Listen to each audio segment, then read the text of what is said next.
진상아, 도망 끝났습니다. 하지만 상아의 입에서 나온 단 한마디, 10분 후면 다 터져. 이 말이 모든 것을 뒤흔듭니다. 이제 진짜 끝의 끝, 그 누구도 예상할 수 없었던 상아의 충격적인 최후의 한방. 이 상아의 폭발물을 무사히 제거할 수 있을까요? 아니면 정말 결말이 비극으로 끝날까요? 122화 예고편 속 결정적 장면들. 지금부터 하나씩 분석해 보겠습니다. 여관에서 왕연애와 남진이 긴박한 대화를 나누는 장면입니다. 왕연애는 걱정스러운 표정으로 이쯤에서 그만하면 안 되겠니? 라고 말하며 남진을 설득하려 합니다. 하지만 남진은 단호하게 여기까지 어떻게 왔는데? 그 돈 받고 조용히 삽시다. 라고 대답합니다. 연애의 얼굴에는 불안함이 가득하고 남진의 눈빛에는 탐욕과 집착이 담겨 있습니다. 이 장면에서 왕연애가 이쯤에서 그만하면 안 되겠니? 라고 말하는 것은 정말 의미심장해요. 121화에서 상아가 사격 연습을 하고 결혼식장에 깽판을 놓겠다고 했는데 연애는 아직 상아의 구체적인 계획은 모르지만 상황이 점점 심각해지는 것을 직감하고 있는 것 같습니다. 연애는 지금까지 상아와 남진의 계획에 어느 정도 동조해왔지만 이제는 모든 것을 잃고 막다른 길에 몰린 현실을 한탄하고 있는 거죠. 특히 121화에서 족보가 꼬였다며 복잡한 상황을 한탄했던 연애가 이제는 정말로 위험한 상황까지 가는 것을 보고 불안감을 느끼고 있어요.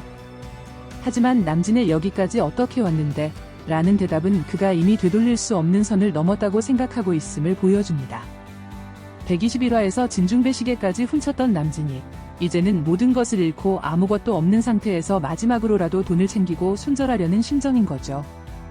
그 돈 받고 조용히 삽시다. 라는 말은 해외 계좌에 돈을 받고 도주하겠다는 의미로 보여요.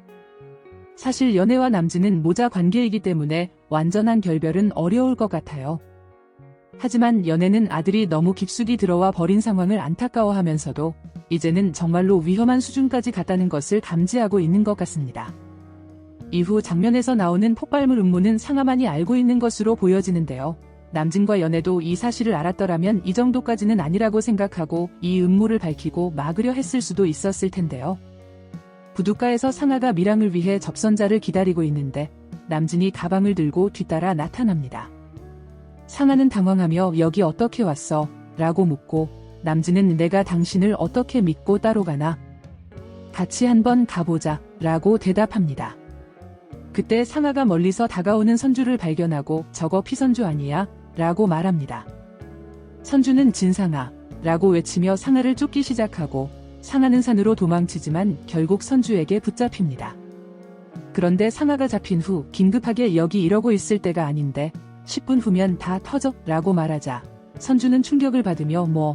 라고 놀라는 모습을 보입니다. 이 장면은 정말 소름 돋네요.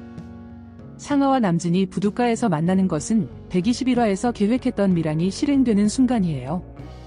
하지만 남진이 내가 당신을 어떻게 믿고 따로 가나? 라고 말하는 것은 그들 사이에도 신뢰가 없다는 걸 보여줍니다.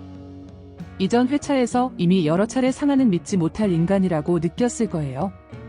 특히 25억만 주면서 손절하려 했던 일 등등 결국 이들은 서로를 완전히 믿지 못하는 관계인 거죠. 그런데 가장 충격적인 부분은 상아가 10분 후면 다 터져라고 말한 대목이에요. 이 장면을 보면서 정말 깜짝 놀랐는데 건물 지하에 폭발물을 설치하는 장면이 있었는데 아마도 진건축건물로 예상되네요. 정말 상상도 못한 상아의 마지막 한수네요. 이 정도로 무모하고 악랄할 줄은 저도 꿈에도 생각하지 못했어요. 우리나라에서 폭발물로 건물을 폭발시키려 한다는 점. 우리 작가님도 정말 대단하신 것 같아요. 10분 후라면 정말 짧은 순간이잖아요. 상아의 사주를 받은 자가 이미 폭발물을 설치하는 장면이 있었다고 하니 그 다음에 누군가 이 폭발물을 발견하고 처리를 해야 할 텐데 이게 과연 가능할까요? 혹시나 마지막이 비극으로 끝나는 것은 아닐까 걱정되네요. 하지만 제 생각에는 대부분의 일일 드라마가 권선징악으로 끝나는 경우가 많아서 비극은 일어나지 않을 것 같아요. 그럼 과연 누가 이 폭발물을 처리하게 될까요? 폭발물의 위험, 모두가 해결하지 못할 것 같았지만 한 가지 반전이 일어날 것 같아요. 121화에서 상아와 남진 가족들에게 미행을 붙였었다고 했잖아요. 121화 마지막 부분에서 선주는 상아가 어디에 있는지 이미 알고 있었고 총숙이 오락게임을 하는 장면도 이미 전달받아서 알고 있었던 장면, 기억나시지요? 이 전문가들이 상하의 움직임을 미행했고 그들이 상하의 지시로 설치한 폭발물을 이미 발견해서 바로 해체했을 가능성이 가장 높아 보입니다. 생각해보면 선주 측에서도 상하가 석방된 후 위험한 행동을 할 것을 예상하고 전문적인 감시를 붙였을 텐데 그 과정에서 폭발물 설치 작업도 파악했을 것 같아요. 상하가 10분 후면 다 터져 라고 말하는 순간 사실은 이미 그 폭발물이 무력화되어 있을 가능성이 높습니다. 이렇게 되면 상하의 마지막 카드마저 무력화되면서 그녀의 모든 계획이 완전히 실패로 돌아가게 되겠죠. 상하 입장에서는 자신의 최후의 보복수단이라고 생각했던 것이 이미 선주 측에 의해 차단되어 있었다는 사실을 알게 되면 정말 절망적일 것 같아요. 122화는 정말로 숨막히는 긴장감으로 가득할 것 같습니다. 상하가 자신의 마지막 카드라고 생각했던 폭발물이 이미 무력화되어 있다는 사실이 드러나면서 그녀의 모든 계획이 완전히 실패로 돌아가는 모습을 보게 될 것 같아요. 특히 상하가 10분 후면 다 터져라고 위협했지만 실제로는 아무 일도 일어나지 않게 되면서 그녀의 마지막 발악마저 허무하게 끝나는 장면이 나올 것 같습니다. 이를 통해 선주 측의 치밀한 계획과 준비성이 돋보이게 되고 상하는 완전한 패배를 맛보게 될 것 같네요. 상하의 마지막 발악이 어떤 결과를 가져올지 그리고 이 사건을 통해 모든 갈등이 정말로 마무리될 수 있을지가 122화의 핵심 포인트가 될 것 같습니다. 드디어 모든 악역들의 최후를 보게 되는 결정적인 회차가 될 것 같아요.